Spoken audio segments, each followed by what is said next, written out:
with the arrival of so-called 15-minute cities. This dystopian plan... 15-minute cities will cost us our personal freedom, and that cannot be right. It's the work of the devil, and you people are working for the devil. It genuinely feels like a policy that would happen in mainland China. All the cars in the neighbourhood have to go. Get to know them well, just do it by their personality, back to the ability. It's just the start of it. It's all the guys, you know. It's all in the best interests of us, and it isn't. It's for them. It's for the elite. It's for them to make money off of. It's for them to control us, you know. Because this is what it is about. No, I do not want to live in a 15-minute city and eat bugs.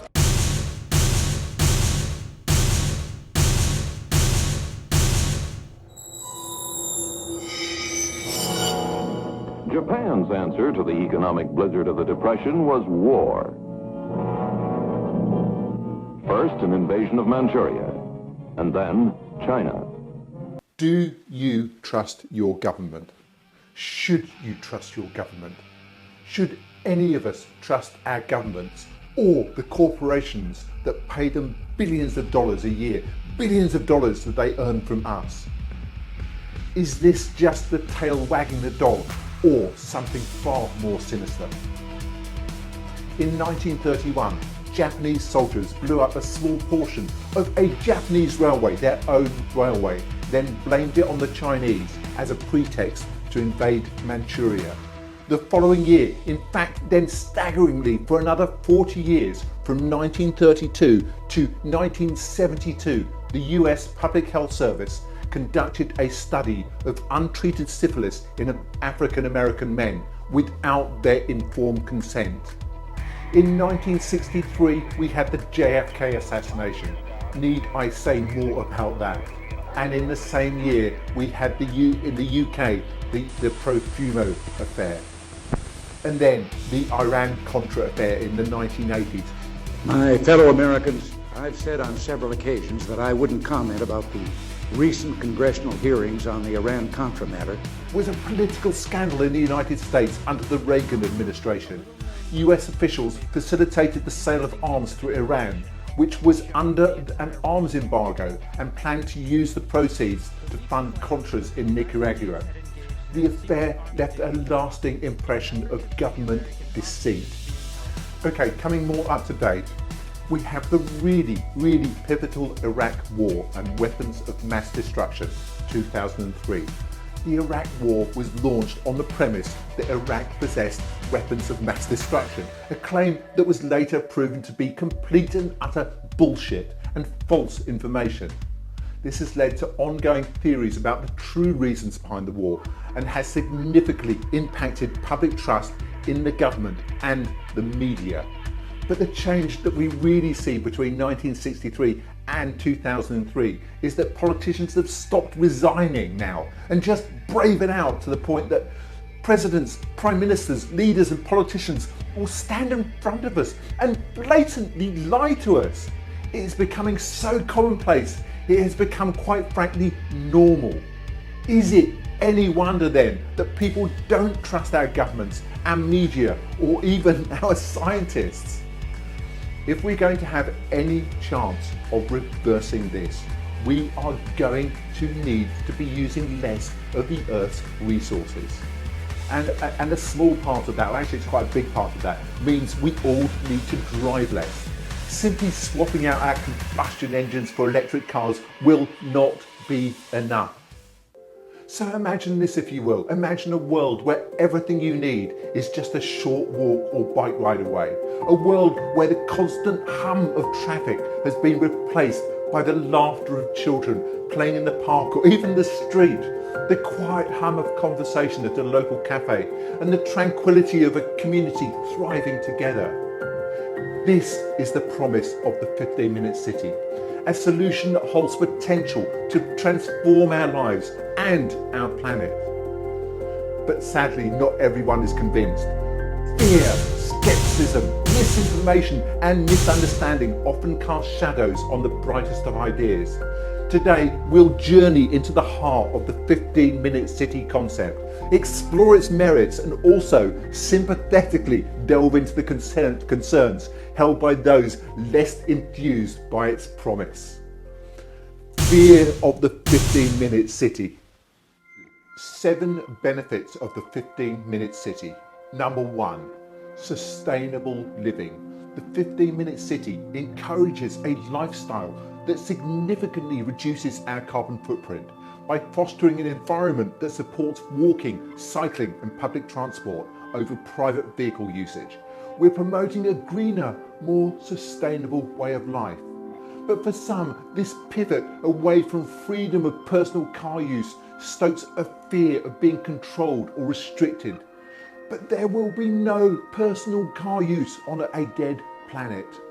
Number 2, community development. A hallmark of the 15-minute city is its propensity for strengthening community bonds.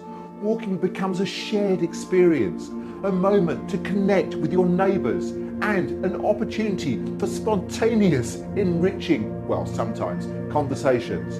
Rather than being isolated in a private metal box, residents interact, forging stronger relationships and creating a real sense of community. But as a hallmark of the benefits of the 15-minute city, this has also become the skeptics' main argument against the 15-minute city, that it will restrict our freedom of movement and force many to live in ghettos. Where the fuck were you the day before the King's coronation when sweeping changes to our laws were made in the UK, restricting our right to peaceful protest, giving the police power to arrest and detain people based on suspicion of joining a protest?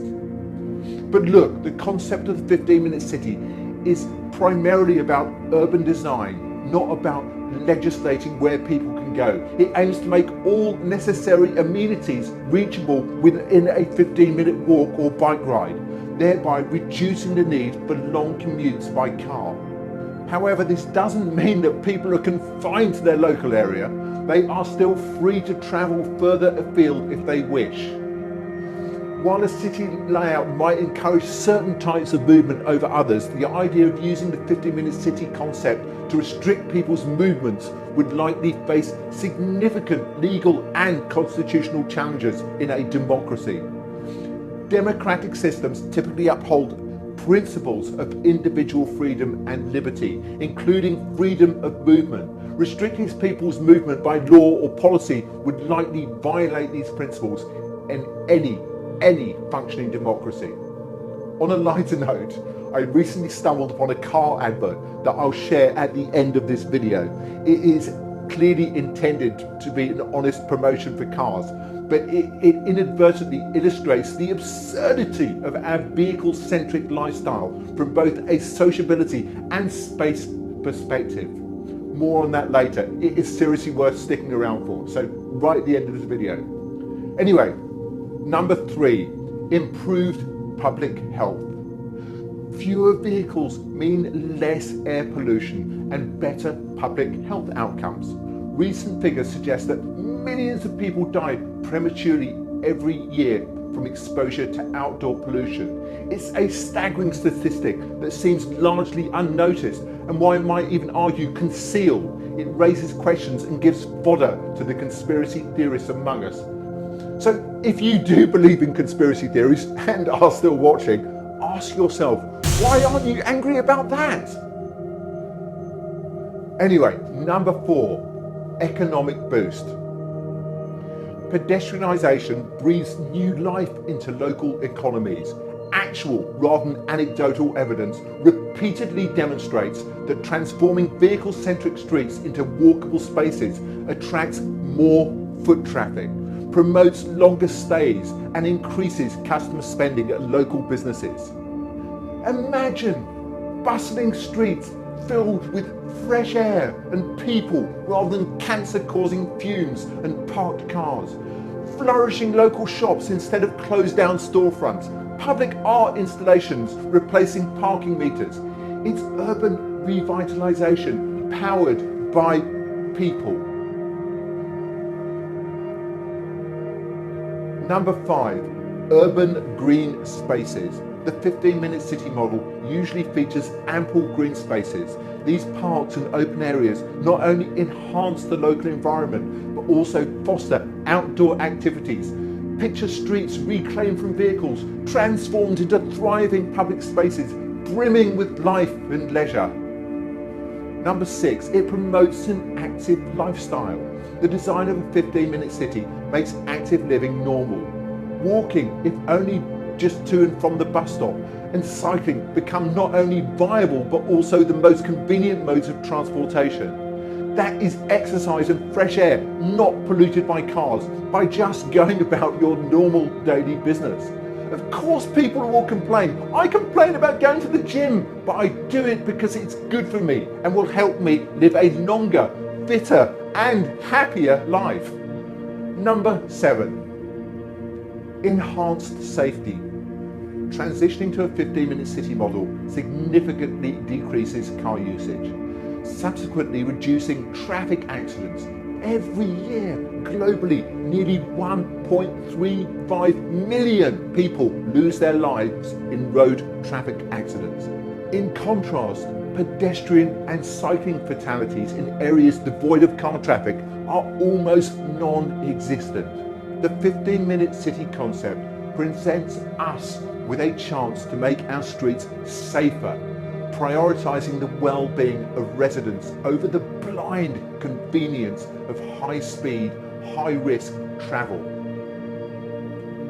Delving deeper into the roots of urban design, we unearth a fascinating truth. The blueprint of most original cities mirrors the 15-minute city model. This was an era before the combustion engine, when people lived, worked and socialised within a walkable radius. Our cities were born out of human interaction, close-knit communities and pedestrian-centric urban landscapes. The 15-minute city model doesn't aim to revolutionise urban living, but rather seeks to rediscover and reimagine what once was. It offers a proven perspective on how we can address modern challenges, primarily climate breakdown, but also public health and quality of life, by redesigning our cities around people and not cars. Contrary to conspiracy theories, this model isn't a dystopian future concocted by a shadowy global elite of pizza-eating paedophiles. Instead, it is a humble yet powerful reminder of our past, when people actually knew and cared about their neighbours, bought their bread from the bakery, their fruit and vegetables from the greengrocer, and walked to the local boozer on a Friday night before stumbling home to the missus. At least today it's actually okay to take your missus with you to the pub, so that is either progress or not, depending on your perspective. Do say, I'm leaving now and I'll be there in 15 minutes. Don't say, not my king. But what do you say? Let me know in the comments below. And if you have enjoyed this video so far, there is more to come. Please do smash the like button and consider subscribing for more videos like this one.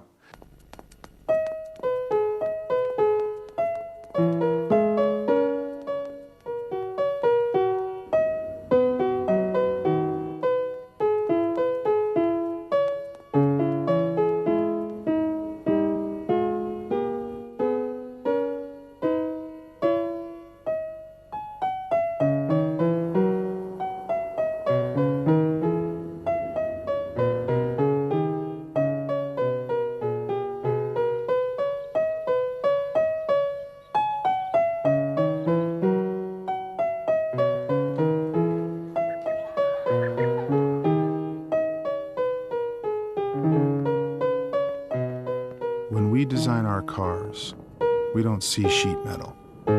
We see the people who may one day drive them. Introducing the redesigned L, the View, and the all-new Ion. It's different in a Saturn. And if you like this video, you might like this one, or even this one. I did not have sexual relations with that woman, Miss Lewinsky.